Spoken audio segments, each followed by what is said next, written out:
LoveLine. LoveLine is meant for an adult audience. LoveLine may contain sexually oriented content. Listener discretion is advised. This is LoveLine. LoveLine. With Adam Carolla and Dr. Drew.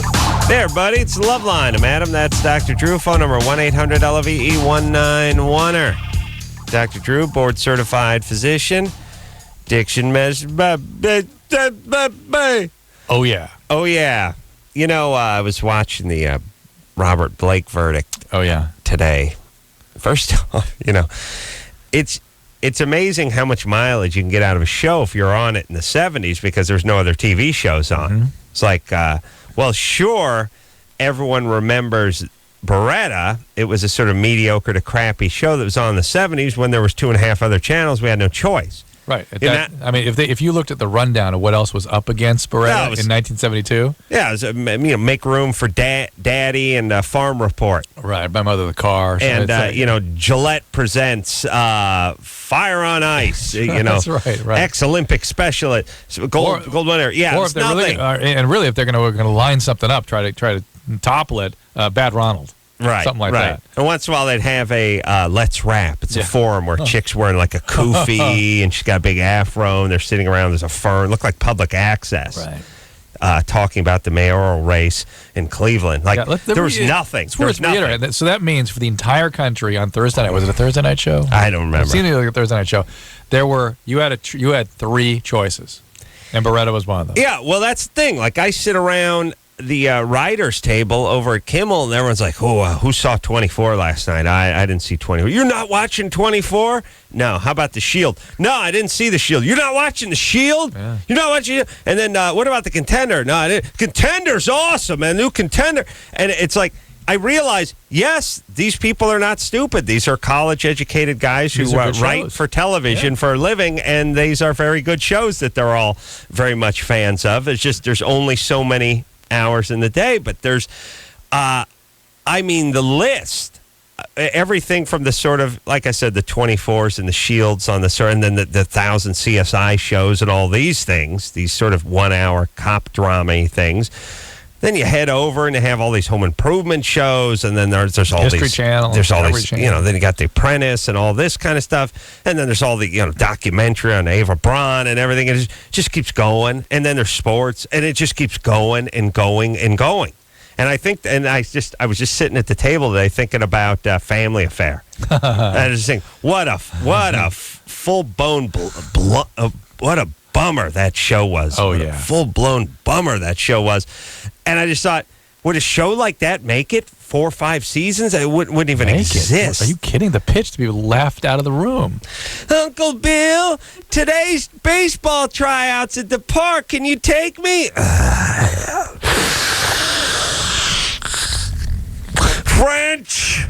Well, Buffy, your Uncle Bill's a busy man. And, he has to take care of you. I gotta go to Taiwan on business. French. Poor kids. They love their Uncle Bill. Tell you what, not traumatized at all. Their parents were burnt alive in a car crash. No problems there. No. Anyway, the point is, I started thinking about all these horrible shows we were forced to watch, all the cartoons, all these. The list goes on and on. But the point is these shows wouldn't have lasted 5 minutes. Listen, for you and hold on a second. The Brady Bunches of the world that everyone waxes poetic about. It's horrible. Junk. Oh, yeah. Just so much fluff. Oh, not even fluff. No, you know what it's like? It's like It's like saying candy corn is a good food.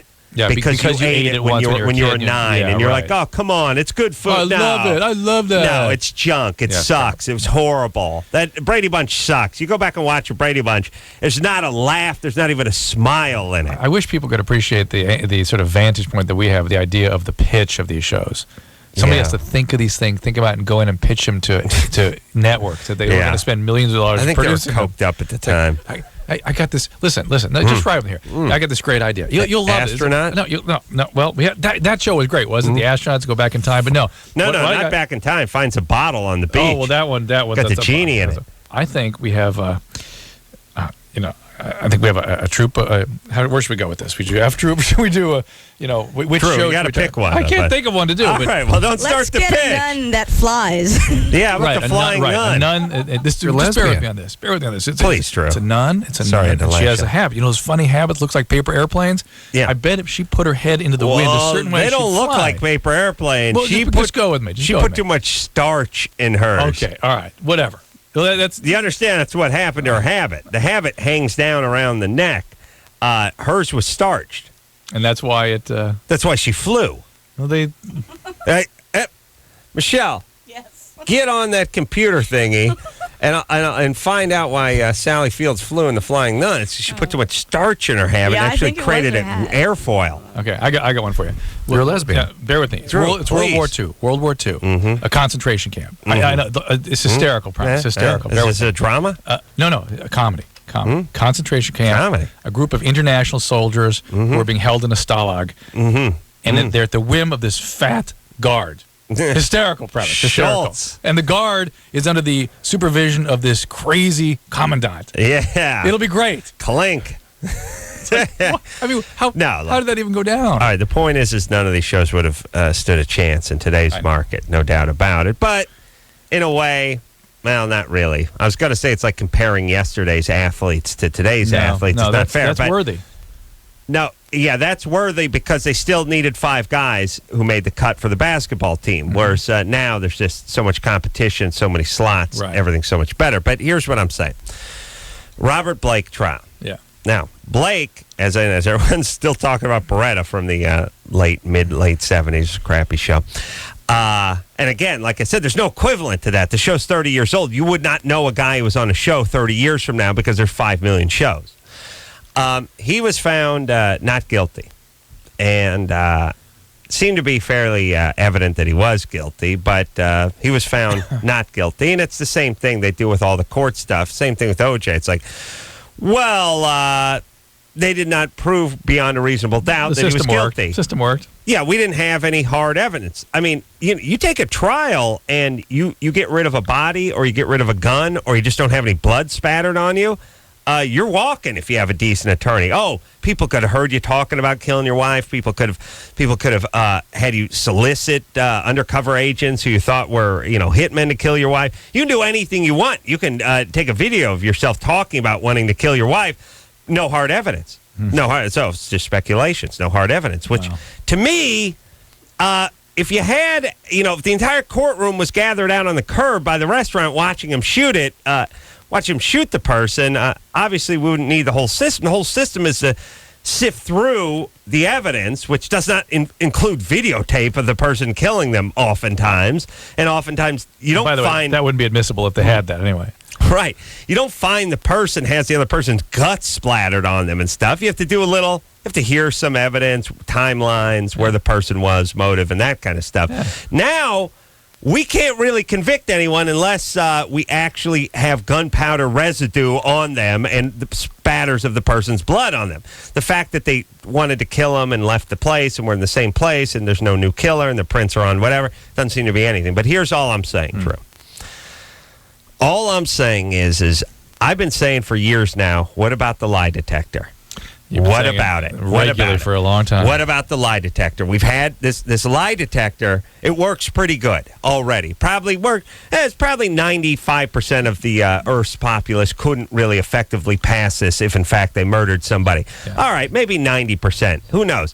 Let's put the world's scientists on this. And try to improve about it. The functional. 98%. You talk about the functional MRI machine. Yeah. We talked about the technology. The technology, in terms of what we've learned about the brain in the last 5 to 10 years, is astronomical. It's through the roof. Yep. And people do this thing where it's like, whoa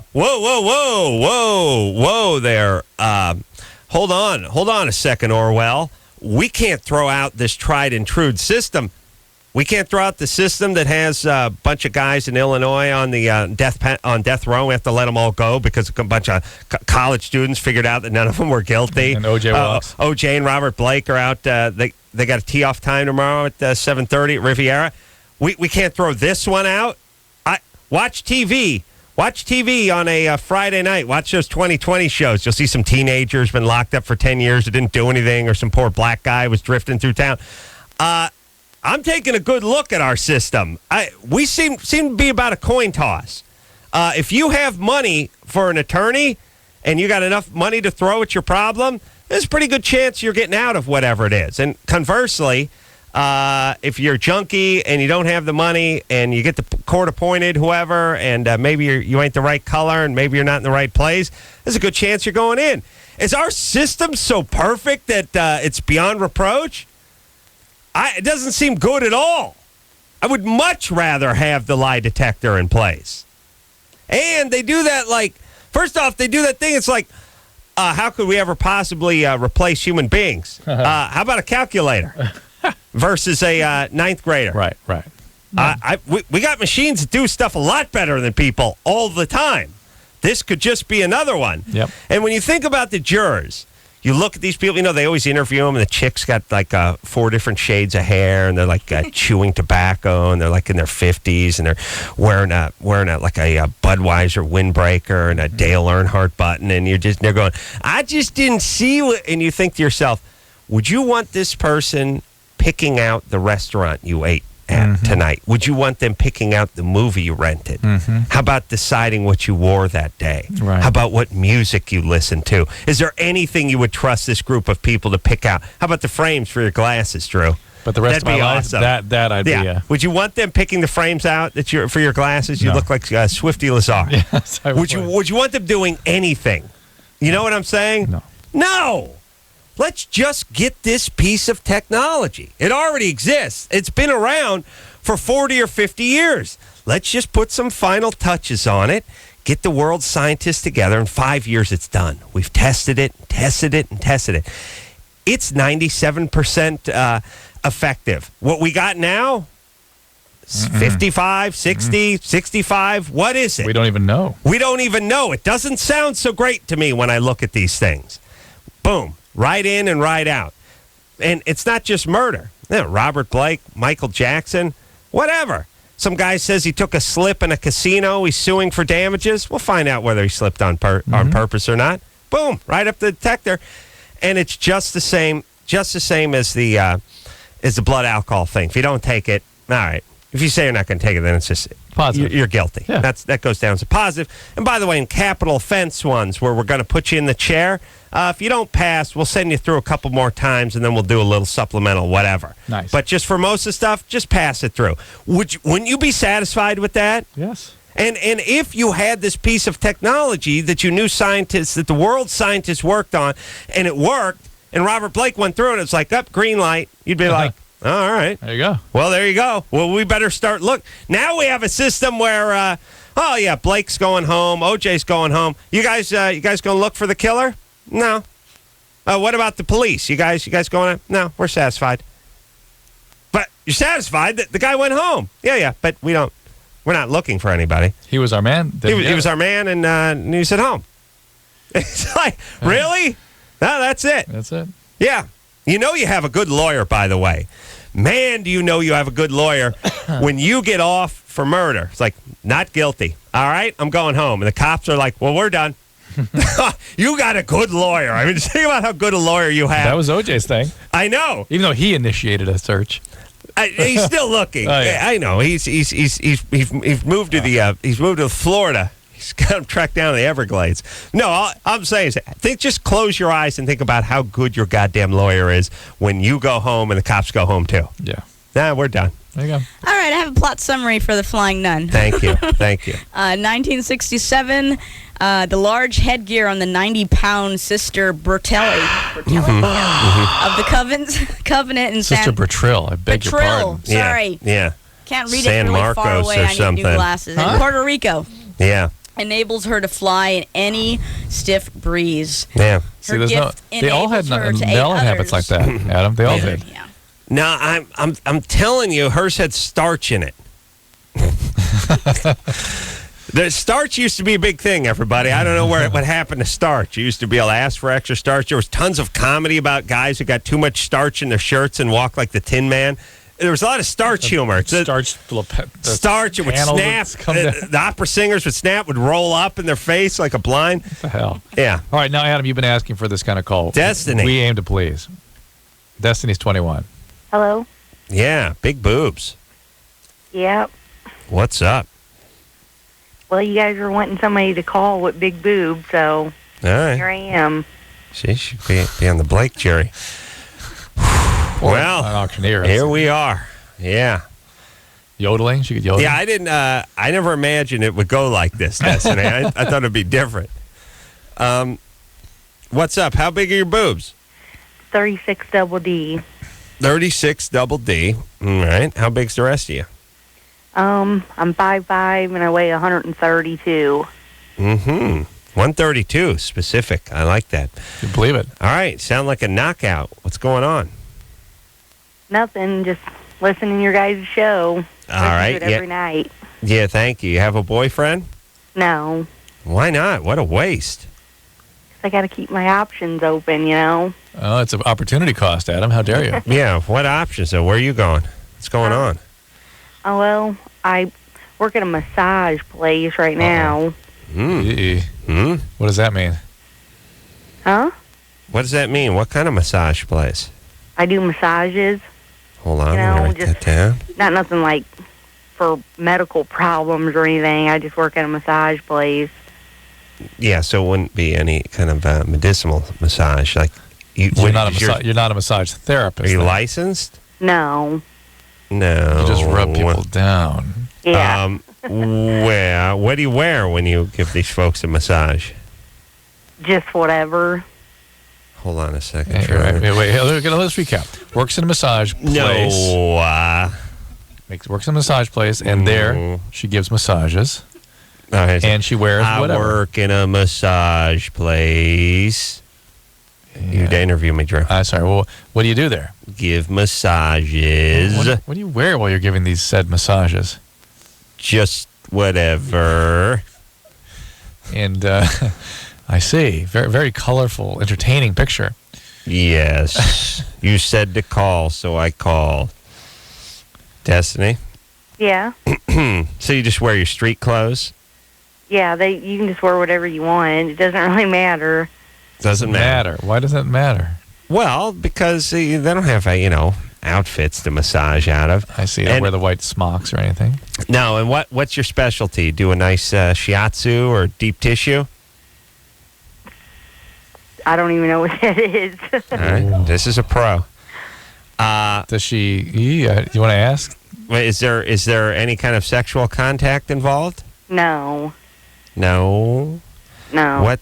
What Ever? is this- Do you get propositioned? Yeah.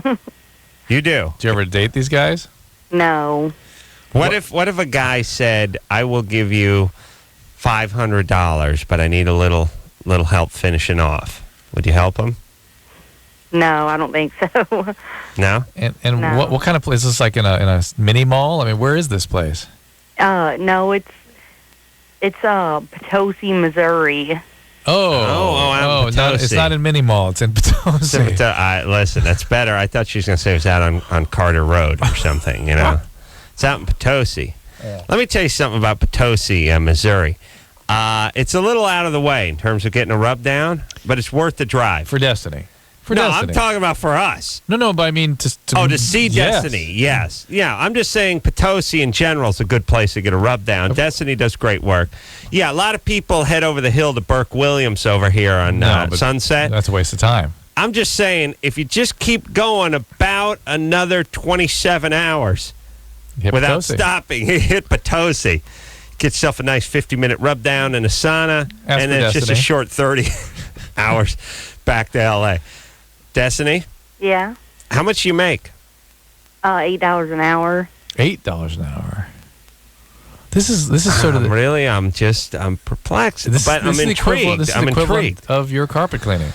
This is the Missouri answer to that. How much now do For you women. get? Do you get tips? No, not usually. Wow. I can't for the life of me. I mean, I know we come from L.A. where it's like you get your dog a cuticle push while you're Yeah. feng shuiing your junk. Yeah. In some gay guys just slapping you with a hibiscus leaf. But what the hell is going on over here? $8 an hour, no tip. What do your customers pay? What do they charge for massage? Well, usually it's around like $50 for 30 50? minutes. For 30? What? What? Right. What other kinds of massages are going on in this place? That's it. You put like a towel around you, and then you do the back and arms and stuff like that. You have a towel around you? Huh? A towel around you or the customer? No, the customer. The customer. One does. Yeah. Is this the $1 million baby? No.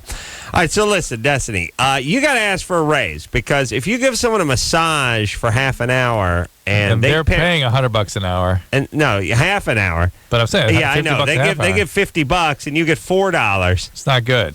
And no tip. They don't tip you. You deserve more. It makes you wonder how this sounds like an ill repute type of operation. Not licensed. Let me ask you something, Destiny. Yeah. I'm going to try to ask some questions to see if I can get to the bottom of this. Is there an Asian broad at the counter? No. No. Do they have one of those lamps that has the fishing string hanging down and the oil dripping down the side with the fake grapes? No. No. Any red velvet anywhere? Do they have tanning booths here? Yeah, they do have tanning beds. Tanning booths. I'm onto it. Any beads separating any rooms? No. But are they all under the same ceiling, just with dividers? No, they're different rooms. Okay. All right. Well, you demand a raise, yes? Yes. Yeah, I was just doing it because, I want to go to be a massage therapist, so then I just went there until I do that. All right, baby doll. Well, listen, I don't see why someone who's 5'5", 132 with a double D set needs to work at all. In my world, we'll just put you aside and worship you. You know what I love about the people that call this show? They're all like they're like game shows. It's like, what's my line? Yeah. It's like, would what you do involve tools? No. Next. Are you someone we may have seen on TV before? No. Next question. See what she do, Drew. Do you work outdoors? Sorry, no. We're out of questions. Sorry, flip them all over. It's fun. Makes it fun. Takes a little while. Takes like 20 minutes to figure out what people do when they call the show, but it still makes it kind of a game, It's like 20 questions. Yeah. Let me give you guys forget it. What? Well, let me remember I've said this before, that the best person to do for that 20 questions game is Evel Knievel. Why? Yeah. I never heard this. And then they ended up doing it in a movie. Wow. They ended up doing Ocean's 11. Oh, wow. Yeah. But here's the thing. Many years ago, I discovered that Evel Knievel was the greatest 20 questions person. 20 questions. You get 20 questions to, pick out Einstein. Well, why is he the greatest? Well, I'll tell you why. Because it goes like this. Is he a celebrity? Yes. Is he a movie star? No. Is he a television personality? No. Was he on a sitcom? No. Is he a singer? No. But he's been on TV? Yes. And I would know who he is? Yes. Robert Blake. And he doesn't sing? No. Does he dance? No. Is he a musician? No. Newscaster. No. Yeah, you just keep going. It's no. And the person's like... Ice skater. No. So, hold on. Not an athlete, not a musician, not an actor, not TV, not a writer, no. And it's like, they're going, I know this person. I guarantee you know who it is. And that's how you get Evel Knievel, everybody. Right. All right. Thank you. Bravo. And they ripped it off in Ocean's 11. Bravo. Thank you. We'll take ourselves a quick break. Be right back after this. Call Love 1-800-LOVE-191. Can I get pregnant if I do it? You get addicted to aspirin? Sure, it's when I pee. That's pretty accurate. LoveLine. Be right back. The one and only. Live 105. Yeah, LoveLine, man. That's Dr. Drew. Phone number 1-800-LOVE-191. Or go ahead, Drew. Hey, I'm looking again for couples tonight who are newly married. We want to, for the television show Discovery Health Channel, if you call in tonight, we'd like to put you on TV discussing sexual relationships early in a marriage. Also, looking for husbands and wives to sit down with me and have sort of a powwow session about questions about marriage and what happens in your sexual relationship. And then finally, one last thing. I'm going to be in here at 9 p.m. Pacific time tomorrow at 1-800-LOVE-191 taking calls on cheating. If you've had trouble getting through, tomorrow night, 9 p.m. Pacific time. Tomorrow being what's the date today? 16th. So tomorrow will be the 17th? Tomorrow the 17th. So those of you hearing this tomorrow, it's actually today. St. Patrick's Day. Yeah, Oh, St. Patrick's Day. I'll be at 9 o'clock instead of partying. I'll be here at 9 o'clock taking calls on cheating. Yeah. Let me scream something real quick. Now, everything reminds me of something that makes me angry, but I don't want to hear these goddamn hangover tips that end with... I've got the best one, Adam. I've got the best one. What is it, Drew? Pray tell. Don't drink too much. Or wait a minute. Don't drink at all. Don't drink that down. So no hangover when you do not drink. Slow down. Don't too Yeah, I know. much. Okay. Nothing worse than that every year, and New Year's, but they do on St. Patrick's. Who's got Susie Valdez with hangover tips coming after this, and it's like, all right, what is it? Banana up my ass? It's going to be good. Put some potassium pills or eat a sack of flour. What's it going to be this Banana time? up your ass. But it's always like, well, eat a nice meal and lots of fluids for every drink. For every drink you have yourself a glass of water. And again, of course, the best tip of all, moderation. Hold on, by the way, that's not a tip. That's not a tip because it's like when they do that. The only sure form of birth control, abstinence. That's not a form of birth control. That's what 2-year-olds do that in their crib. You know what I mean? Not the ones who call this show, but that's not a tip. It's not. Yeah, we have some tips on travel safety. How's that go? Stay at home. These are tips. Yes. These aren't tips. You telling me not to do the thing that you're going to give me the tip about is not a tip. It's maybe avoiding. A warning, but it's avoiding. But it's not a tip. No. Hey, let me tell you, why not to get the ultimate gas mileage in your car? How do you do that? Don't drive the car. Oh, that's Infinity. Yeah. Infinity gas mileage. Listen, let's distill it all the way down. Kill yourself. You want to avoid cancer? Avoid everything. Kill yourself. Yeah. Here's a hangover tip. Kill yourself. You want to get better mileage? You never drive again. Kill yourself. Yeah, you a-holes. Of course. You don't drink. You're not going to get hung over. I think just to make the logic consistent, just don't say kill yourself. It's too active. Say don't be born. Don't be born. There you go. The ultimate hangover tip, never to be born. You should never hear these words passing my lips. Idiots. And by the way, what percentage of time does someone announce they got a nice tip for you that's never a tip? I mean, 80%. 80 to 90% of the time. Does anyone ever give you a tip where you go, hey, there's something? Yeah, because guess what? There's none. You would know it. You would know it. That's right. That's right. Now, when I tell you to put a little swatch of Velcro on the back of your cell phone that goes sliding out of your sweatpants like fair. All kinds of tips on this show, tips all the time. All right. Thank you. Thank you very much. Susan? Hi. You're 18? Now, Susan is the caller you took at the very end of last night, I believe. What's happening, baby doll? First of all, I want to say that last night that Nancy girl didn't sound hot. She sounded like she had a big nose and hairy nipples. Not attractive. Wow. Tell that to Drew Scrotum. Drew was very enamored. No, Nancy. Oh, Nancy. Wait a minute. She means a caller. For a Jew. Oh, the caller. Oh, wait. Who was in here last? I thought you were talking about Elizabeth.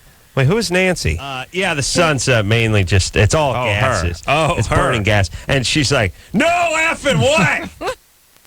Yeah. I don't remember her. What was the call about? Nancy was the one who called from Seattle who was 30, wanted to know why she couldn't get she loved you. Good man. She wanted a Jewish guy. Dropped the F-bomb a couple times. Right. Yeah. Oh, listen. You can always tell when a radio person's lying, saying they're hot. Yeah, Harry. Well, they're not lying. They actually think believe they're hot. Yeah. You can just tell that they're not. Yeah. All right, she wouldn't pass my lie detector test, by the way. Going on? It wouldn't work on her. It wouldn't work on her because she's delusional. Right. Go ahead, Susan. Okay, well, since I was 15, I haven't been out of a relationship, really. I've had like 10 or 15 boyfriends. Yeesh. And the last relationship I had was, I had an affair with this guy. He's 26. Oh, boy. He had a girlfriend and a couple kids. Sounds like a delight. Yeah. It sounds horrible, but we were really, really in love. And Sure. No. now No. Susan, no, you weren't. I was in love with him. Okay, Well, all that right, I believe. we'll go with that. So now what? But now it's over, and I'm really depressed and really, like, can't even go a day without, like, I can't function. And Why is it over? Are you stalking him? No. I mean, sorry. Wow, it's funny. I just gave my little tale of woe about Nancy dropping the F-bomb twice, and 28 seconds later, Susan dropped the F-bomb. Yeah, she had to ring in with her version. F no. What? Hell no, not going to cut it? How about just no? I don't understand that. But hell no, I understand. I don't know why But no. F no. Are you guys still dating? F no. So it's more efficient just say no, really. Get on with the call. Yeah. Well, at least she had the self-awareness to sort of try to backpedal. She did backtrack by saying fudge 10 minutes later. Well, then she I mean, No, I know. Here's the thing.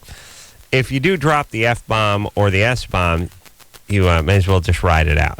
You're going back and turning it into fudge or shamalama ding dong doesn't really work. in fact, it's kind of interesting. That kind of, I'm sorry, makes me wonder about what kind of, horrible stuff was directed her way. You know what I mean? As soon as she transgresses, then I didn't get that, but go ahead, Susan. So I'm wondering if maybe things that have happened to me in the past has caused me to have this.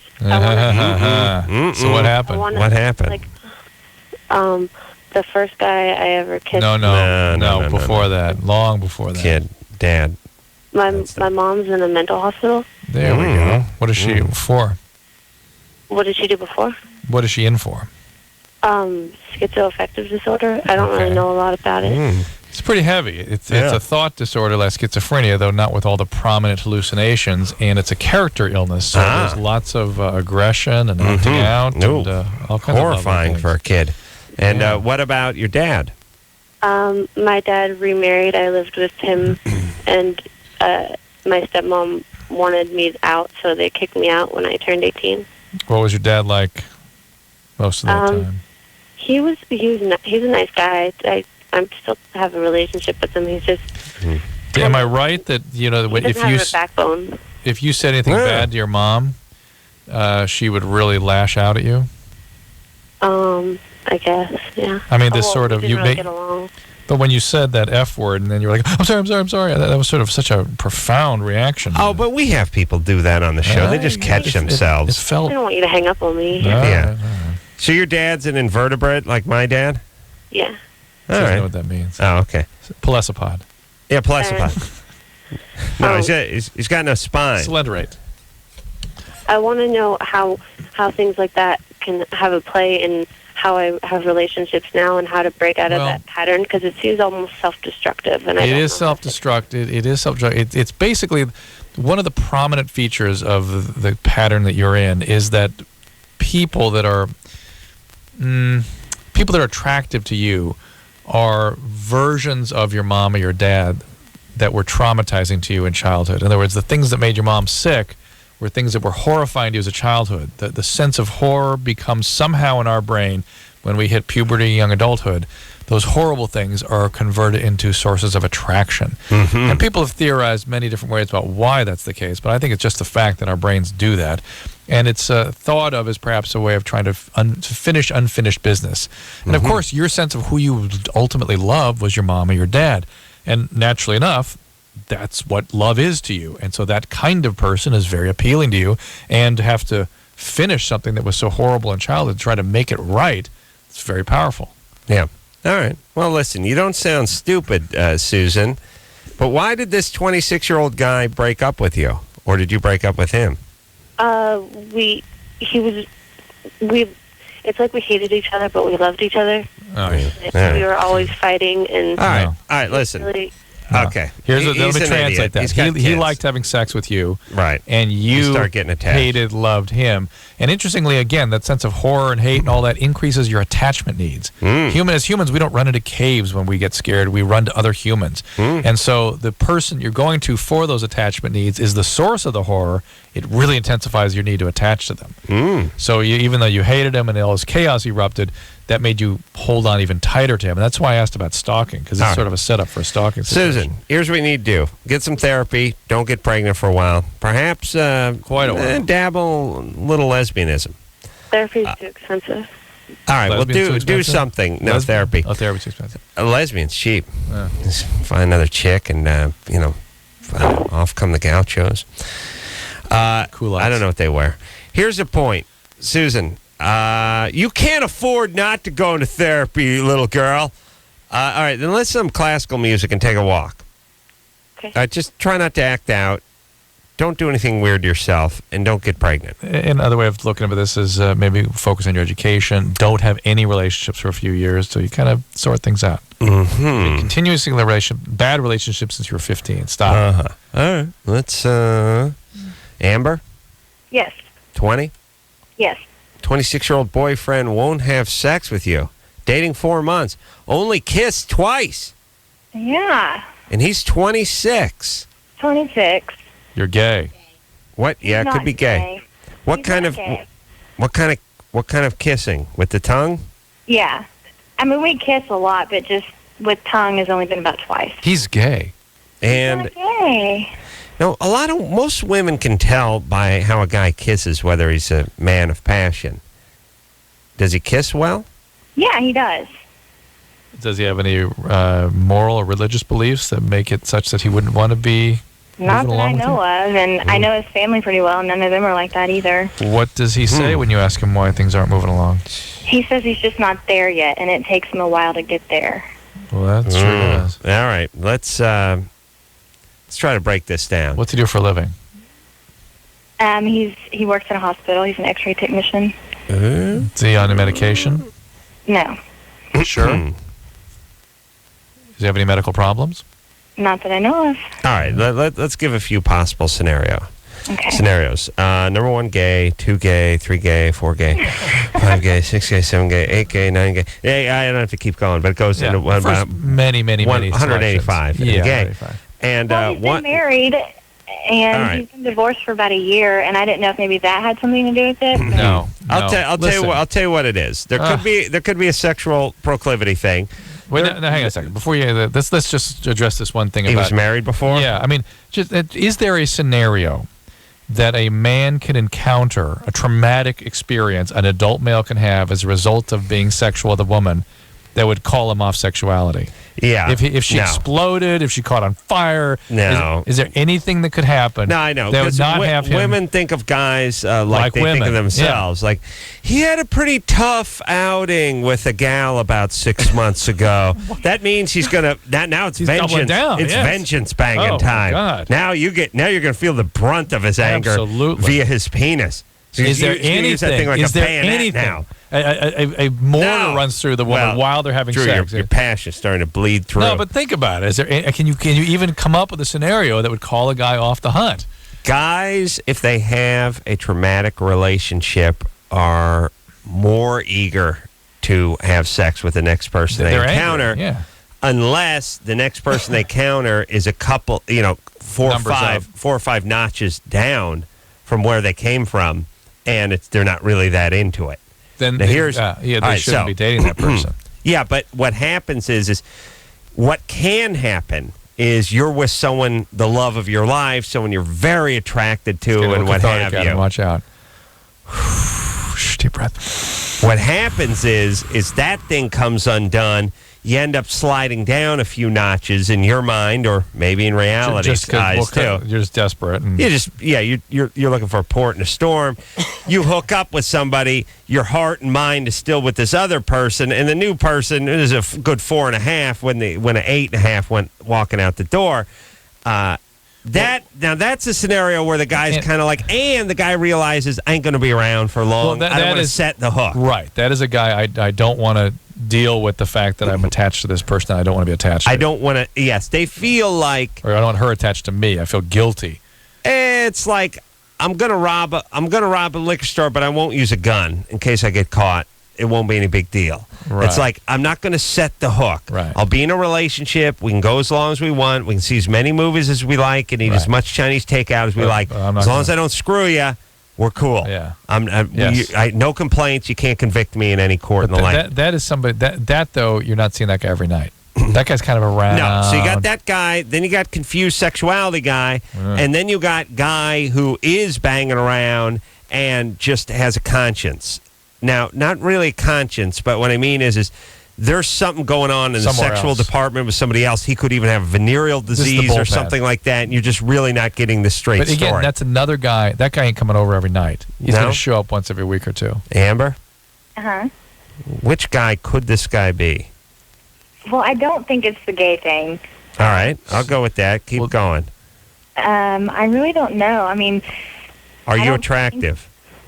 Yes, and actually the whole thing about her being better, that's not it at all, because she's not attractive at all, and I know I look better than she does.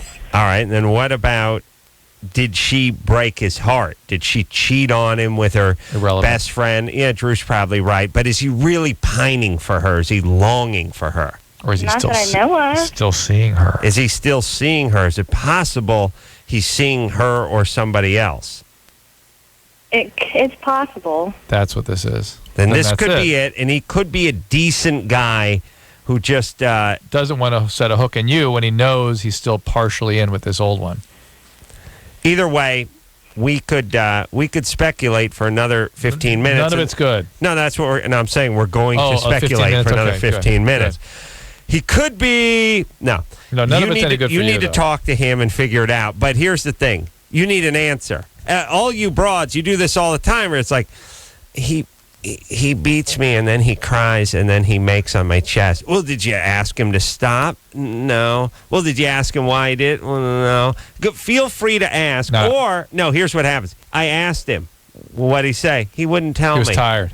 He said he was tired. Yeah. No, you need an answer. Hey, not only that, the reason you guys don't ask the questions is you know what the answer is and you're scared of it. That's a good point. So come on. All right. Ask, and no answer is not an answer. Right. And you have to not be afraid to hear what the answer might be. This guy has got to be still with that girl. Thank you. And by the way, this relationship is going on for months and months and doesn't progress for no reason. Right. Stop trying to make reasons, trying to figure out why it happens. Go to the source. All right. We'll take a quick break. Be right back after this. Hello, this is your radio. LoveLine will be right back. The one and only Live 105.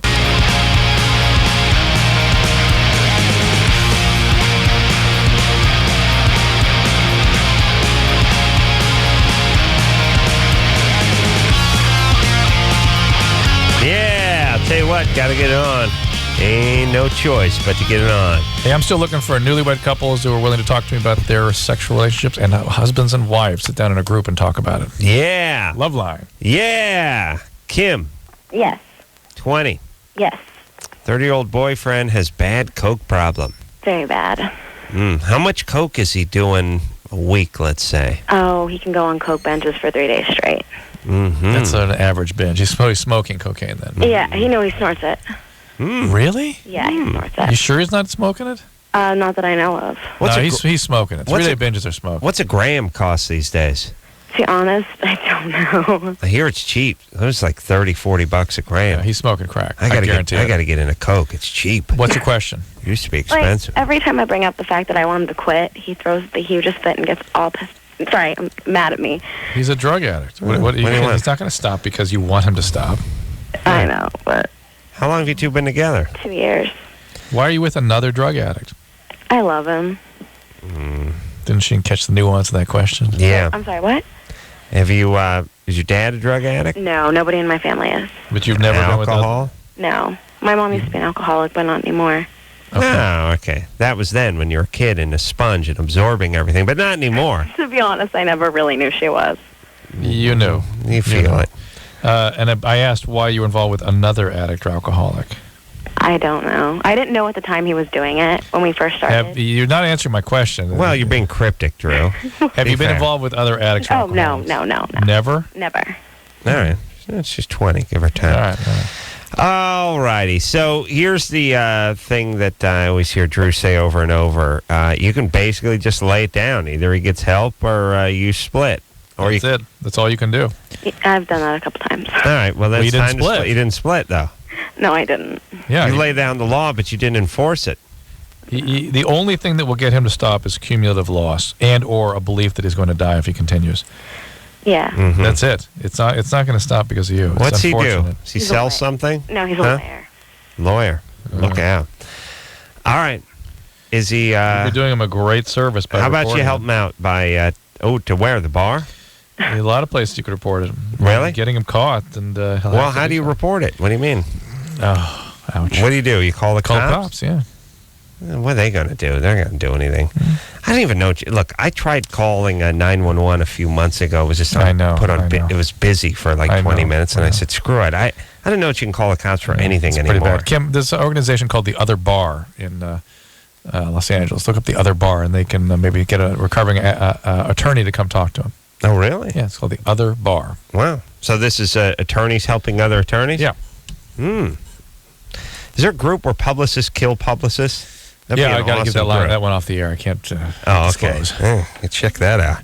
We'll take a quick break. We'll be right back after this. Hello, this is your radio. LoveLine will be right back.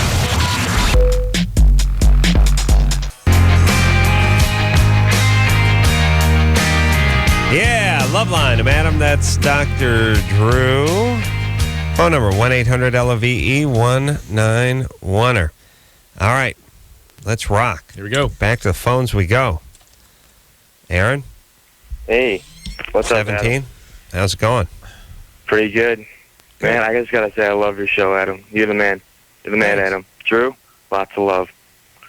To my question, I just pierced my lip half an hour ago. I read a lot of things online about it, it might be shifting, and I didn't find anything good on how it can how to clean it out and stuff, and what could happen to it if it gets infected and stuff. Dr. It gets Drew, could you fill me in infected. here? You get a nice staff or a strep, and it heads on over towards your head, and you can die. It's no big deal. It's awesome. Hey, Or a flesh-eating bacteria, you got a fasciitis, and it'll advance in a couple it never minutes. seems to happen, though. Well, what do you do? Do you have something going through your lip right now? Necrotizing fasciitis. No. What I did was I took Adam, you're familiar with these. I took a finishing needle, or a finishing, finishing nail, Yeah. and I started that out. Let's call them finish nails. What Yeah. size? Crap, it was a half-inch. It wasn't too big. It was sort of small. Yeah. I took a sewing needle, and I started that through, and then I just pushed the pin through, or the ring. How do you figure infections start, Aaron? Infection fairy? What do you think happens that makes an What infection? Adam said. Yeah. All right. Well, look. Infections occur when a body part is pierced and the external world gets in. That's what happens. Bacteria gets into the tissue as a result of being open to the outside world. Mm-hmm. And that's what's going to happen here. Mm. That's just what's going to happen. And it's going to be awful. Well, is it going to have to happen, or might it happen? I think it's probably going to happen. Why? Because he used a finish nail? Yeah, use a knitting needle to. Well, what if grab he soaks it in alcohol? it. Zero. Good, because I never do that. Everyone always says, hey, don't lance that zit with that thing that fell off the ground. When you're lancing something that's already loaded with bacteria, and you're trying to stay within the abscess, not get into the surrounding tissue. Yeah. That's a little different. I actually use fecal matter as a pin cushion, though. Is that bad? Yeah, I'm not sure it's the greatest. I don't let my pin just roll around in my bathroom drawer. I will use a clump of fecal matter and have them all stuck into it so I can get the different gauges, different sizes. Quite a statement. Yeah, I have to replace. I got to say, though. And you only use little pens with little balls on the top, too, right? Yeah. The fecal matter will dry up every balls. couple of weeks, so I have to replace it with It's fresh hard to fecal. push the nails through, the pins through that, right? As it gets dry, older, yeah. pieces Plus it will cracks, crack pieces off. fall, yeah. Yeah, it's Yeah, I very understand. unappealing And it to the eye. loses its nose. It's aroma. Yeah, it's bouquet. It's Yeah. No, I'll go ahead and drop a fresh duty in there, every 10 to 15 That's days, good. depending on the weather. You know, when it's been cool and moist, Dookie will last a little longer. But during the summer months, once quick, a week. yeah. Once a week. Who are we talking to? I don't know, but the point is if I got an ingrown hair or zit or something, and I hit it with a pin, no big deal. An ingrown hair that you hit with a pin. Again, you can stir up infection that way. You can. But I am within a infected area if already. you're just dropping into a cavity, yes, you're within the cavity. So, okay, this is interesting to me. So so if you have a zit, let's just say you got a zit, you just take a pin and you drop it into that pore that If you zit can is forming stay in the outside world, you should be pretty good. Or the inside world. But let me have my Stay within that one infected pore. Yes, the pore, this is the pore. Yeah. This is the He's outside drawing world what looks here. like a vase. You a stay vase. in there, Yeah. right, you're fine. You drop it right in. Now, if you get outside, now why? Why can't you infect what's already infected? Is that what's going because on? the infection is out here. The infection's out here, and you can stir it up and make the infection sort of keep breeding, get worse, but just by increasing the inflammation. But if all you're doing is releasing this, you're not, but if you're bringing bacteria in, but this is already to the pore. This is already infected area, all right. So if you take a part of your body, and it's the outside world too. What's the outside world? The inside of the pore. Now that it's opened up, or in general? In general, it's the outside world. All right. So, but if you push something through, you're going from the outside to the inside. Now, Exactly. why is rubbing alcohol no good, or not effective at all? Not worth a damn. Gotta be it's not better as than nothing. It's better Why than they rub you down with it it's- after you get a shot? It's better than your stool infected stool. How dare you? Feces covered. That's my pins. better ideas. Yeah, but it's really not. It's you can't rely upon it to sterilize. All right, something. you're saying you can't rely upon it, but still, if you had your choice and someone was going to put something Somebody in has one of your Dookie pins or a alcohol sterilized knitting needle. you go alcohol. Yeah. Okay. I wonder, the people that have the fortitude to pierce themselves, there's a part of me that respects it and goes, Yeah. well, I could never do that. That person's got something. And then there's a part where I think, oh, they're incredibly effed up. It's both. It's usually incredibly effed up. of course. But still, they can hold their hand steady and push a spear through them. Both. Yeah, giving them a little something. Marie, Hi. you're 20? Yeah. What's up? I've been dating this guy for a year and a half, and we've been going off and on a lot.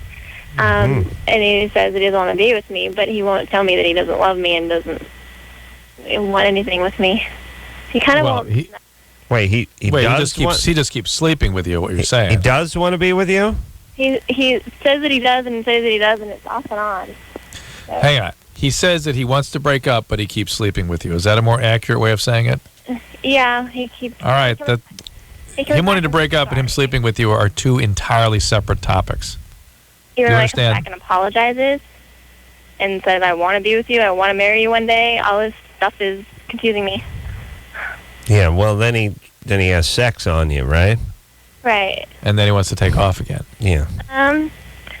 Not necessarily right away. Like Sometimes he goes for a double shot. Yeah. Somebody's Then going he to go for a splits. couple hours before he splits out. Just refractory period. Oh, yeah. He gets back into it. Okay. All right, we don't like this guy. We don't trust this guy. What's he do for a living? He runs a company. Again, a vivid picture. What kind of company? Computer parts. Computers. Yeah, computer parts. Computer parts. Yeah. He makes a good living? He does okay for himself, yeah. Where did you meet him? Did you work for him? I actually applied for a job, and then he hired me, and then agreed when I started dating that I wouldn't work for him anymore. So never really got that. It's sort of an interesting. You never actually worked for him. She applied for a job. He hired her. Yeah, I mean, what?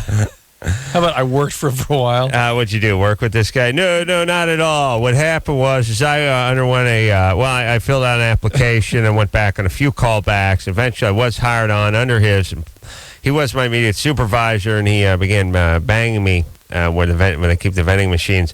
But no. Then I agreed to quit. Then I went ahead and quit, and he kept banging me. But no, I didn't meet him at work. No, that's what you're saying. It's interesting. Wow, I like we're going back to the hiring process. I'm going to say Well, Not just hiring, the job application process. when I left high school in 99, my counselor told me that I had a capacity for doing computer and clerical work. At that point in time, I went ahead and filled out an application for said computer parts a few company. applications, a few companies, and Yeah, one hired me. You worked for him. Marie? I haven't worked for him, actually. How did you two meet? How did you I two went in meet? for an interview and I was supposed to start, but before I did, I actually met with him one-on-one and then agreed that I wouldn't work for him, and I haven't. He picked you up as in the interview process. Right. He's a lovely guy. Even He's creepier, great- really. Yeah, it's weird. Yeah. All right. Well, I can see it. He's 27. Yeah, I don't like this guy. You just get out of this, Marie. He's This is- 27. You're this is 20. bad. He's yeah. not really into This is it. what you call a dysfunctional relationship. Get out. You got to put a complete moratorium on this guy. Cut him off. You change your phone number if you have to. And every time you lay your eyes on this guy or have a phone conversation with him, know that the clock starts ticking again on your getting over this. And you never ended up getting the job, huh? Marie? Marie? The hell? I don't know. Did she hang up? Sometimes our phones are screwing. We can't hear people. Marie? No, she hung up. All right. I think you basically told her a bunch of stuff she didn't really want to hear. I guess. And people don't respond well to that. Is that Cherry? Yeah. Cherry? Yeah, 15? yeah. What's up? Well, I just wanted to know if a girl loses her virginity to a guy right now, does she get attached than a guy? You mean as a young person, if you're having sex with somebody, does that make you more attached than maybe you're prepared to be? Yeah. We're going to go with yes. The answer is yes. Hey, it does it 25 and 28 and 32. But it really too. does it at 15, 16, 17. Ooh, yeah. Just, you're not really sort of developmentally prepared or biologically. It's like everything. Yeah, the that's difference more of an between impact. 25 and 15, it's the same with everything. As with 15 and 5, if something horrible happened to you at 5. Yeah, you lose a parent at 5, you lose a parent at 15, you lose a parent at 25. All different. All different. Okay. Why? What do you got going? I'm just scared to let go. Of your hymen? Huh? Or of the guy that took your hymen. Who do you want to let go of? Well, I don't want to let go of my boyfriend. Yeah. Are you going to have to let go of him if you don't have sex with him? Well, he's graduating. Oh, he is? Yeah. Where's he going to go?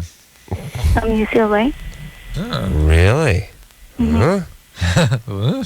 He's going to go there and sell watches to co-eds, right? What's he doing there? He's going to college there? Yeah. Asian kid? No. Now I'm really confused. He's a good student? Yeah. All right. He's going away to UCLA. You're in the 9th grade? No, 10th. 10th. Yeah. You're 15. He's going to college. He's 17. Is he 17? Yeah. When's he going to be 18? On January. Well, yeah, next year. Okay, so he turned 17 just a few months ago. Yeah. Okay. That helps.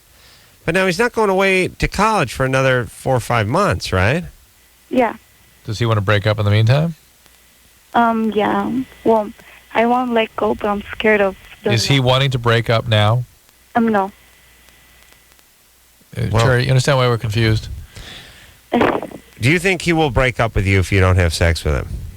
Oh, they're already having sex. Oh, are they already having sex? Yeah. Yeah. Oh, you're already having sex? Yeah. Oh, I thought you were asking if you should or not. No, she's saying I'm too attached, but I need to let go because he's going away. But then he's not going away. And he doesn't want to break up. So why are you breaking up? Yeah, he's not leaving town, really. Is it to break up this over-attachment you've got? You don't want the attachment to go in further? Mm-hmm. Well, I don't want to be too attached. Where's Daddy? Yeah. Oh, I don't live with him.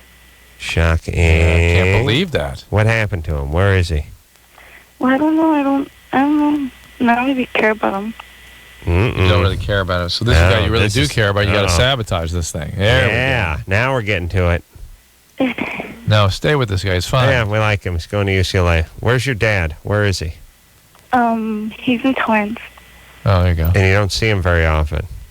No, yeah, we do. And you just don't like him. Yeah. Okay, why don't you like him? I don't know. I've never liked them. All righty then. Well, say, listen, in 3 years when you get to junior college, say hi to Engineer Chris. All right? Okay. All right, baby. Stay with the guy, please. Stay with him. Huh? Yeah, I want everyone when they're now they're in the 9th, 10th, 11th grade, but they're heading for JC. They'll be there in 2-3 years. Just make sure you pull Engineer Chris aside and say, hey, 3 years ago, I was in the 9th grade. I remember I was talking to that a-hole Adam. He said to say hi to you. Still taking the same math class. Oh, okay. Amazing. Fantastic. Wait, 33? Enjoy. 34. 34. Okay. Mazel tov. Okay. Yeah. No one knows what Mazel Tov means in junior college. They don't have Jews there, Drew. That's right. You know that? Forgot. They would, except for the problem with the Jewish parents killing themselves. When Yeah, they found out the it got kid wants to go to rampant. junior college, they had to cut him off. Yeah. No more Jews. Yeah. Even if a Jew wanted to get in, they wouldn't let him in. It's a health issue. Now, here's how you can. You have to get a certificate that says both your parents are dead already. Oh, then they they'll let let him you in? in. Really? Yeah. If you have one that's alive, they'll kill themselves. Rabbi when won't they kill find himself out. then? They'll make attempts on their lives, but often not fall through. You know, it cries for help, like lighting their beard on fire. It's how a rabbi kills himself, or protests a war, It's good. or it means he's eating fondue. Nice. That's it's an awesome religion.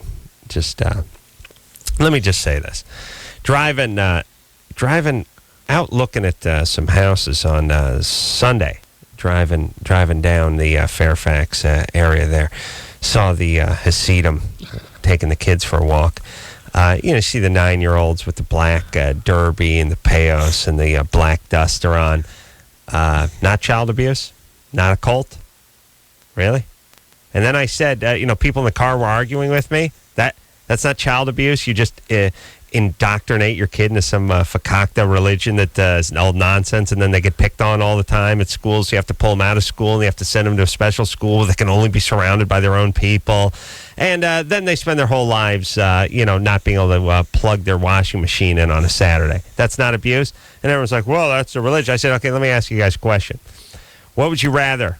Your dad occasionally get drunk and beat on you, or you going to the Hasidim? Huh? Which one is it? Yeah. What they say. You're goddamn right. You wish your dad would beat on you. You'd be begging your dad to beat your ass every month and a half, rather than going to these retarded religions that people drag their kids into. Of course, it'd be the best day of your life. You get to play Little League. You get to have your friends at school. You get to go to proms. You get to go to dates. You don't have to be homeschooled. You get to play video games. On a Saturday, everybody, you get to turn a light bulb on. Awesome. And then here's the trade-off. Once every 3 months, your dad comes home. He had a blowout at work. He's drunk. He's been drinking. He starts smacking on you, screaming for you to put away the toys. Yeah? Or the lifestyle. Grow that payos out. Get the beard going. Wear the black derby in the middle of summer. What do you go for, Drew? Yeah. I get beat on. Of course. I was just saying, everyone, please. Enough respect with the religion. Nutty cult religions, all of them. Stop it. All I'm saying is let's stop pretending like we care and respect it. Most of these things are ridiculous. If people want to do what they want to do, let them do what they want to do. Just shut up about it. And let's stop being so tolerant. Well, be tolerant, but don't be dishonest. Yeah, the Jews and the Arabs are blowing each other up over there. We can't judge. It's all good. It's all good. No, what they're doing, I mean, who are we? We can't judge. I mean, it's fine. I mean, we respect it. It's good. It's a good thing. It's fantastic. Okay. What day is it, Drew? 17, Wednesday? 16. Wednesday? 17? Weekend's coming up. It'll be over. Sure. It'll be over. Yeah. And no problems. Yeah, trouble in the Middle East? No. Nah.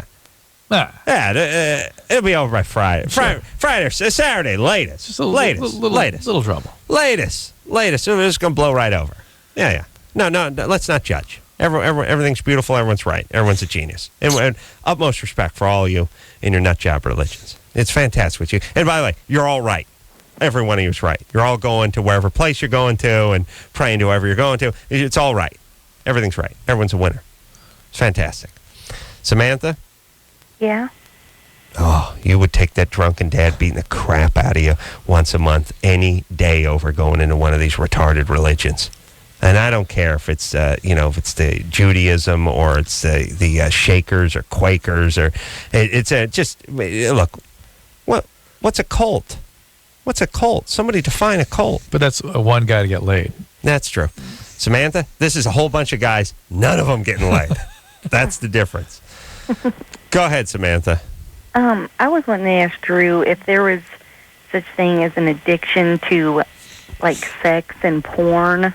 Absolutely. It's one of the most common or rapidly growing populations right now is internet porn addiction. Is that you? I don't know. I've been wondering that. Well, what do you got? The thing about women your is schedule. Women usually get into sexual addictions through love and intimacy addictions. So if you're going to be a porn addict, it's usually going into chat rooms and sort of having sex. What's love and intimacy addictions? It's really having the closeness and the relationship part bleeding into the sexual compulsions. So you enter in through chat rooms and that sort of thing, and then it kind of goes down the path into the more explicit sexuality. So you want the intimacy, you want the connection. That's the door through which you enter. Mine's the back door. I know. Yeah, I know. That's my internet site. I know. Back door. All right, Samantha. So what are you doing? Well, like, I don't know. I just feel like I'm addicted to porn or something. Like, I'll rent them off a TV and record them all the time and all kinds of stuff. What's your preference? Everything. Were you exposed to a lot of these things when you were a kid growing up? Can your preference be everything? Yeah. What's your favorite food? Everything. Okay. Yeah. What's your favorite team? All of them? All of them. Everything. I love everything. Samantha, So you like everything? were you exposed to a lot of porn growing up? No. No. Were you sexually abused growing up? No. Sounds disappointed. And do you spend a lot of time and energy with the porn? Yeah, I mean, I like watch it all the time. And I'm married, and I'm more into it than my husband. I figured a guy would be more into it than a girl. Well, they tend to be. What do you mean you watch it all the time? What does that mean? Like, I don't know, like every night I just want to put one in and I watch them. I don't know. For how long? Till the whole movie's over. I got like 3 of them on a tape. Same 3? No, I have a whole bunch of them. Yeah, share the wealth, baby. She sounds exactly like our caller earlier in the night. Yes, she sounds exactly like the $1 Million Baby. Yeah. They're Missouri chicks. It's hot. Yeah. Is that where she's from, $1 Million Baby? I don't know, but that obviously Hillary Swank was going after that voice. Yeah. No, that's hot. Missouri, I picture like just a raft lashed together with reeds. Someone watching porn on it. Everyone on the Mississippi. Yeah, just pushing off. I'm from Missouri. You're from Missouri? Oh, imagine that. Oh, okay. That's I had you from Orange County. Okay, Missouri. Well, there you go. Well, now it's all making sense. Let me ask this. Are you masturbating? No. When you look at these things? No, I'm married, so I use my husband. So you use it as sort of as a way of getting sexually active with your husband? I don't have to, no, but I don't know. I always want to watch them, and then... How long have you been doing this for? How long have you been doing this for? About 4 years. Now, here's what I'm saying. You want to sit there and watch an entire porno movie, which some of those things can be as long as 17 minutes. Drew. Wow. Yeah, for for a big budget one. Wow. Now, you want to watch an entire movie beginning to end, but not necessarily engage in any physical contact, just sit there and watch it all the way through? Well, no, every time I watch it, I do something. I have to, I can just sit there and watch it. And you do it with your husband, though? You do it with your husband. Do you masturbate? I have before, but usually my husband's here. All right. And he does something to you? Yeah. But then, do you have an orgasm? Yeah. And then can you move on and, Or do you keep watching? Well, I just move on. But then, like, later on that day, I'll watch it again. I'll watch one again. Mm-hmm. Do you have kids? I have one. All right. That's it's about a half too many. I was going to say one too many, but I'm breaking it in half. She could have a half. I'll give you that. Yeah. Give her a half. You're like 2 arms and part of a forehead and 1 eye. She's not as bad as our callers that we don't No, have any. she's not. She's not. All right, Samantha. This is Drew. Stop me if you disagree. Some people are colossally effed up because of the horrible abuse they've suffered in the past, and some people have like sort of chemical imbalances and that sort of thing, and some people have addiction problems. Samantha is sort of, her obsession is fueling her obsession. She's sort of declared that this is something I'm into, and now obsesses with it. And it's sort of like it's like when you get a cut or something and you keep messing with it, and you're not a cutter. Yeah, it reminds me of like an Afghan, a dog that gets a cut and the dog keeps chewing on it. Yes. You can't get it to stop. It's like something got it started, right. Something happened, and now you've sort of spiraled into it a little bit. I mean, she's not been sexually abused. She probably was physically abused, so there's got to be some trauma there. But it's not the usual situation for sexual addiction. It's not having consequences. It's just sort of a bothersome habit.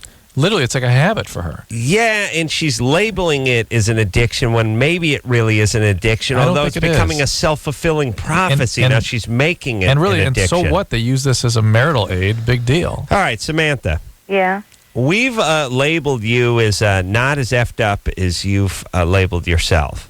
So you have difficulty containing your impulses, clearly. Yeah. And you're a little obsessional. We would like you to be busy. Take some control over your life. Focus on your marriage and focus on your child and whatever your hobbies are and whatever else you have, making your home, doing your work, whatever you do. And go ahead and watch your porn at night with your husband. That's fine. Yeah, but let's limit it to 3 nights a week. No. Limit it to until you orgasm, and then you go to bed. Then you got to shut it off. Then you shut it off. Right. That's all. Just cut it down a little bit here. All right. Okay. It's all right. Ratchet it in just a little. You're all right. Okay. All right, baby doll. Although I definitely want her for my television programs to talk about marital couples. Because you got to just tell people they're sane. Yeah. Watches a lot of porn. All right. Again, I'm still looking for newlyweds and husbands and wives to sit down with me on television and talk about their experiences. We'll all in. All right. Take a little break. Be right back after this. Dude, you got issues. Call LoveLine. 1-800-LOVE-191. The one and only Live 105. Yeah, LoveLine. Adam, that's Dr. Drew. Phone number 1-800-LOVE-191. And I need you married couples to get off your butts and call in here. We got a whole bunch of newlyweds, but no husbands and wives. Just want to sit down and talk about what it's like, what the sexual relationship becomes like after you've been married a little while. Is it change? Is it not? What's it like? What's your stressors? And we're going to do that for the Discovery Health Channel. And I'll be taking calls tomorrow night, the 17th, that we decided, Michelle, that is, starting at 8:30 Pacific Standard Time to talk about cheating before the actual LoveLine calls heat up. So. There's a part of me that says, what the hell's he doing talking about another show on our show? And there's a part of me that says, he's talking. Who cares? I'll just tune out. Keep talking. What time is it? We got to get out of here. You're so appreciative when I talk. I am. It's like, that's good. I long, the people I don't think understand something, which is, like I watch American. I don't understand a lot of things, but I watch American Idol. Yeah. And, the difference between what Paula Abdul does, or any of the judges do, but especially Paula Abdul, because she doesn't really say anything, and what like Ryan Seacrest has to do is mountainous. Yes. And people don't really, it's like, they all star in the show. As a matter of fact, we like him better than we like him. No. Yeah. When you're Ryan Seacrest, and he's an easy guy to make fun of. He does a good job, I think. He's spinning the plate. Yeah. First off, you got to remember the name of 12 people, and then you have to sort of recap, and you have to do, we're taking the vote, and here's what's happening, and you guys phoned in, and here's the phone number. Here's some conversation blah, going, the rhythm, blah, when are we going in, when are we going out. Yeah, Paula Abdul's like, I think you did good. And then Simon jumps in. Yeah. I mean, a long sentence for her is, you got it, honey. Yeah, a long-winded one for her is, the song started off slow, but you got into it, and so I liked it. That's about it. And that's only every 10 minutes they just come to her, and no one complains, and there's nothing to do. You just sit there. TV sucks most of the time because there's some teleprompter, some card, and you're always worried. Did I give the phone number out? Did I get the guy's name right? Who's to my right? Who's to my left? What's going on? Nothing better than judging. Nothing. Yeah. I mean, the greatest gig of my life was that new Star Search. I just sat there between like Reba McEntire. Did you have to even say anything? And Ben Stein. And I was like, they're like, could you keep it to 8 or 10 seconds? I was like, how about I do 3 seconds? You still give me 10 grand, right? It was good. Not great, but good. All right. Fantastic. Oh, by the way, genius. Guy's a genius. Needs his own show. Nothing better. I want a job where I judge. So here's what I was thinking about. I don't know why, but I polished off a box of Girl Scout cookies today. People, a lot of arguments. Okay. Well, I like Thin Mints. No. Savannah's. No. Yeah? Keep Peanut going. butter. Keep going. Thank you. That's the Savannah's. Yes. No. That's the Savannah's. Tag-alongs. Yes. They're called tag-alongs. Shut up! Thanks, Sweetie Pea. Tag-alongs, much better. Used to be called the Savannah's, right? I don't know. Maybe back in the day. Here's my point.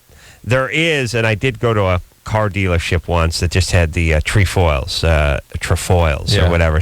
It's white, shortbread, just a regular cookie. Sugar. And I thought, I remember I was just sitting there in like a waiting room. Like, you want some Girl Scout cookies? Oh, yeah, great. When you get the peanut butter or the mint? Look, I got these. What is that? That's the white ones.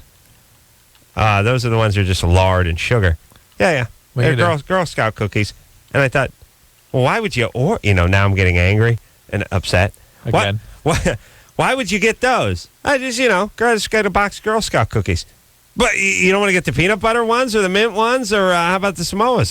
The coconut and chocolate ones, the Samoas. Look, I realize a lot of people are just more animal than human being. Like, if a dog, if a raccoon breaks in your cabin, it's not going for the tag-alongs. He's going for the box. It doesn't matter what's in the box. See what I'm saying? He's going for the first box he sees. First box. Yeah. Only box, first box, doesn't matter. It smells. Yeah, and I realize a lot of people are just like, the guy was sort of confused. He was like, I got Girl Scout cookies. You want them or not? I was like, those are the... Yeah. What? Who... I know. How low does your self-esteem have to be that you just get the plain sort of vanilla lardy ones that taste like shortbread? Really, not unlike anything you could get anywhere. Why would you do it? Now, Drew, not you. Not a man of passion. No. We're going for the Thin Mints. Yeah, Thin Mints is... Thin Mint's solid. Yeah. Solid. Frozen Thin Mints. Solid. But the tag-alongs. Oh, yeah. That's got the peanut butter and the chocolate. That is rock solid. That's Sears type of solid. Oh, those things with the little lumps with peanut butter. Yeah. Bite through the chocolate. Yeah. You gotta dig through the chocolate to get to the peanut butter. Yeah. Hard to argue with that. I got to get some of those. Megan? Shut up, damn it! Megan? Yes, I'm here. 21. Speaking of Orange County, Megan is from This is what somebody sounds like from Orange County as opposed to Missouri. You're not from Missouri? What's up? No, not from Missouri. Adam, I loved your comments earlier about our system. I fully agree with you. Our system? What system? You were talking about our, oh, God. Judicial our system. With the lie detector test. Oh, at the beginning of the show, yes. Yes, who wouldn't agree with my lie this detector? show or the last show? Feels like it was a few shows ago, but... Yeah, the system we have has Blake and OJ playing golf together. Why not get my lie detector in place? Yeah. And let me say this. Now you got me fired up, but my lie detector, which we could work out and be very easy. All the guys who were, by the way, all the people that were supposed to, have their cases reviewed and brought out and all that stuff, or going out on parole, whatever. We passed everyone through everything. But here's the thing. My lie detector does not know what color you are. Right. It doesn't know your economic background. It doesn't care. It doesn't. I think that's what people don't like. It doesn't need anything. It doesn't know about your sexual proclivity. I think what they're worried about is being discriminated against. But really, their motivation for not doing something like this is they're afraid of not being able to be an exception. Right. It doesn't matter if you look like Pierce Brosnan or an ogre. It doesn't know. It doesn't care. It doesn't know. You could be black as coal with 300 gold teeth and a F the LAPD tattoo on your forehead, and either you pass it or you don't. Nice. Solid, huh? Yeah. Please. And they call me a racist. Megan, Yeah, I'm here. 21. Here we go. Okay, I have been with my boyfriend for about 9 months. We have a great relationship, friends for years, and we're really happy. Talked about marriage, might happen, not right now. But I have been having these dreams every night. I'll wake up, go back to bed, have another one about sex. I have sex with people, even girls I know sometimes in my dreams, guys I know sometimes just people. Like Every night. I saw online at Starbucks that morning. Well, now you know what it's like to be a male. That's what males do all the time. Yeah. I kind of like it, but on the other hand, it's scaring me. Because I'm wondering, even because he's laying in bed with me, and I wake up and go, oh, like almost like he can... She just dropped that F-bomber? S-bomb? S-bomb.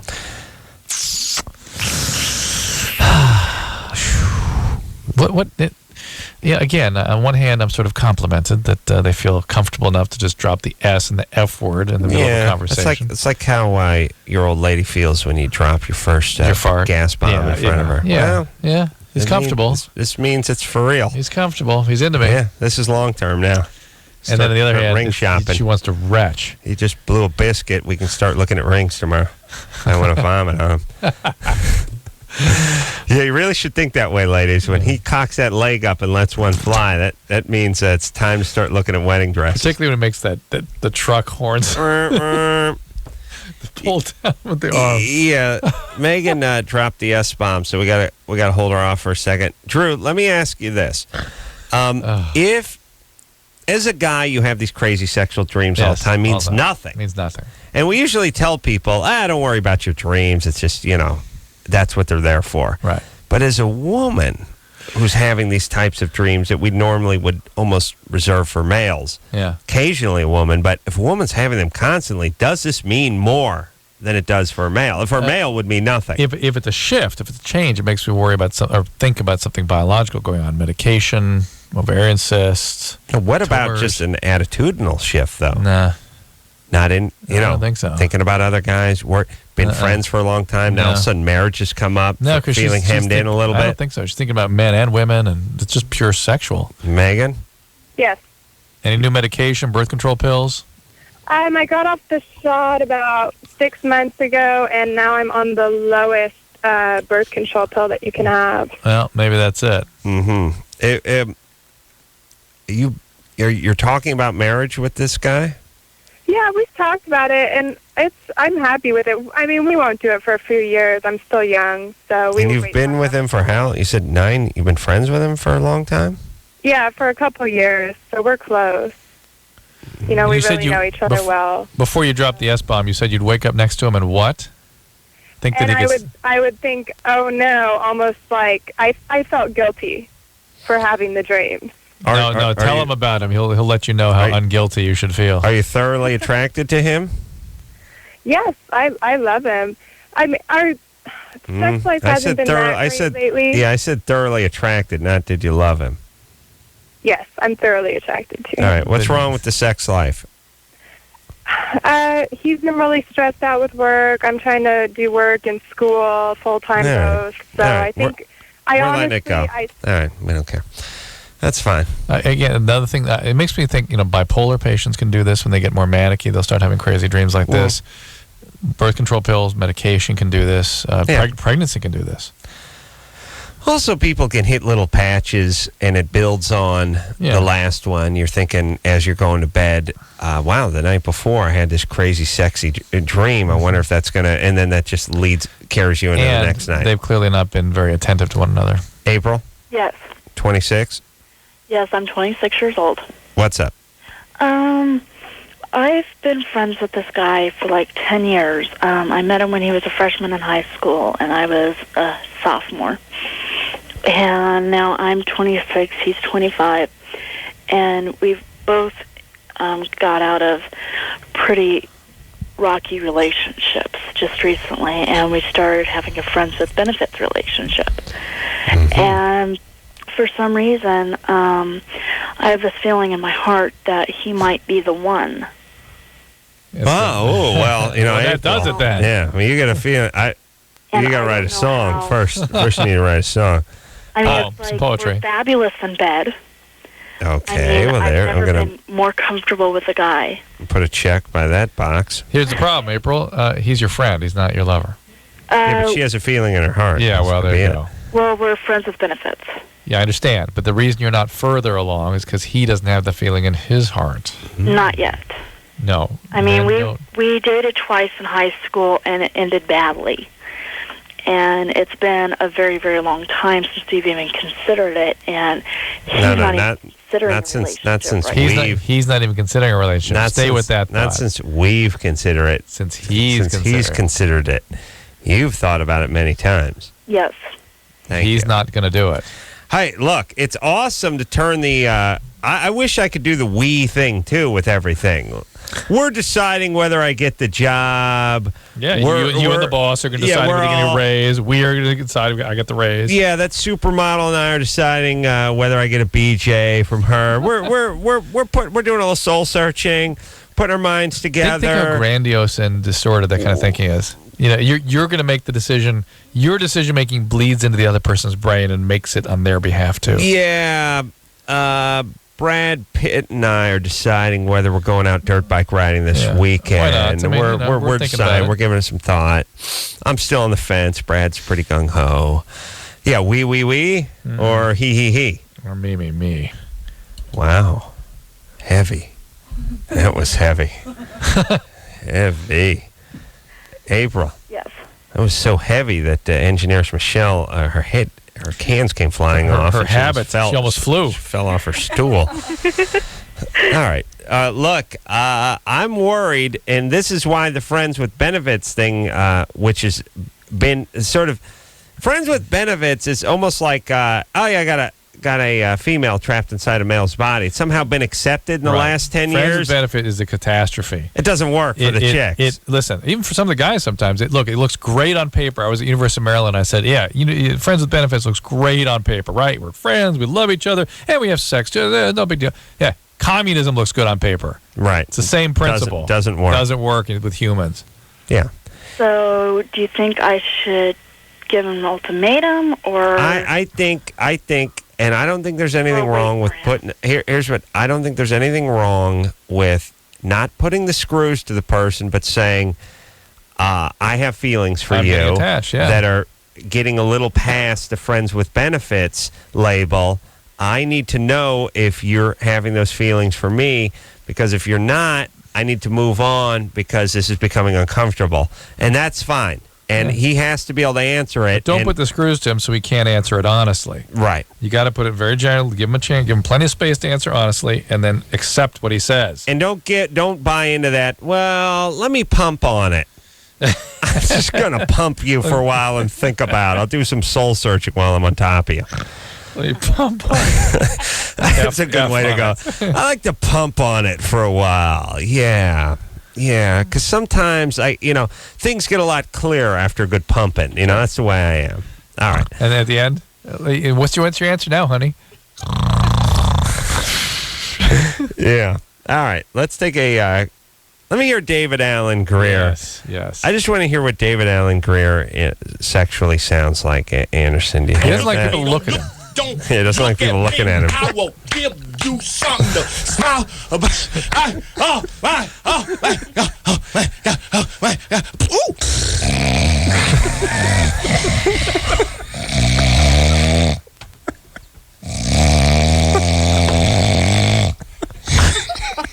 That's what it's like.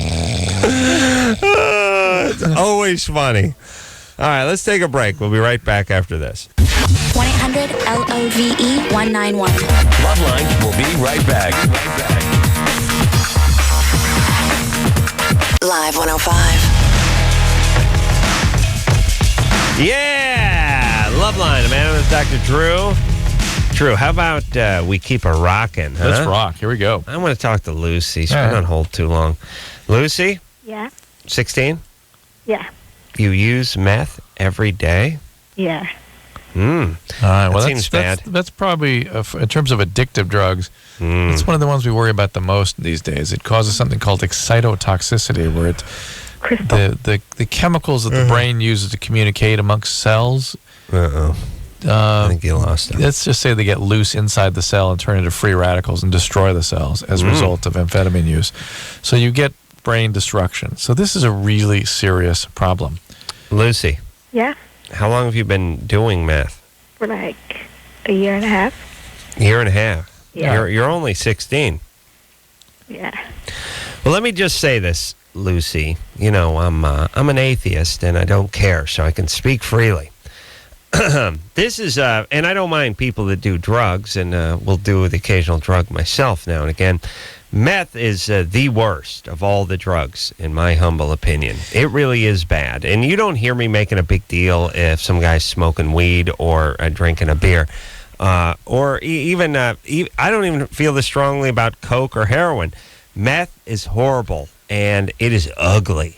And people physically, it's sort of ugly spiritually and physically ugly. Yeah. And you need to get yourself some help because it's just going to be bad times. Just bad times. The next few years are going to be a mess. And he's not saying switch to another drug either, because that's not the only other way you can deal with this. Hold on, that's what I'm saying. No, you need to get some help, Lucy. Is there anyone you can talk to? Well, my friends wanted to put me in rehab. That's where you need to go right now. But I told them I was an addict and all this stuff. That's where you need to go. Talk to your friends. Find your smartest friend and talk to her about it. Have them take you to a place. It's not for punishments you go into treatment. It's to help you get better. No, the speed is horrible. Let me just address Lily real quick. Lily? Hey, 21, yes. You don't like me making fun of junior college people. No, I'm so, me and my friend both here, we listen to you guys, and we get so pissed off when you bag on junior colleges, because the thing is that, hello? Yeah. Yeah. Okay.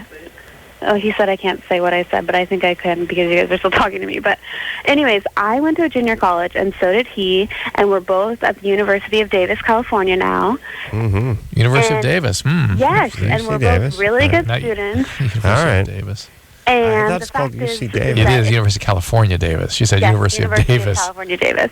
Oh, okay. The thing is, right. School is what you make it. And no matter what school you go to, it's totally what you make it. And junior colleges are not bad. They're total funnel schools, and they give people a chance to make it. Hold on. So they funnel you to hell, into an abyss where you never graduate. That funnel. By the way, school's not just what you make it. It's your competition and your faculty. Otherwise, there would be no difference among schools. Drew, it's what you make it. Everything's what you make it. If you make prison into Neverland, it's fine. That's what you make it. Here's what I'm going to say very quickly. There are a handful of people that go there, study hard, and then transfer. That's the minority. Then there's Engineer Chris. And the majority who are in their 30s, and they actually need this. They need their bubble burst so they can move out and go do something. You go to a junior college because you're a bad student in high school, and the 4 months you took off for summer usually don't transform you into the world's greatest student. That's all I'm saying. There you go. Be realistic. Join the military. So you're saying, find some training, some on-job training, some other work. Tough love. I do it for you guys, kiddies. We'll take a quick break. Be right back. All right, guys, here's the deal. Looking to hook up? Call the Dateline. Sick of wasting time with the wrong person? Call the Dateline. One call's all you need to make. Call the Dateline. 1-877-889-DATE. If you need help, Call LoveLine. 1-800-LOVE-191.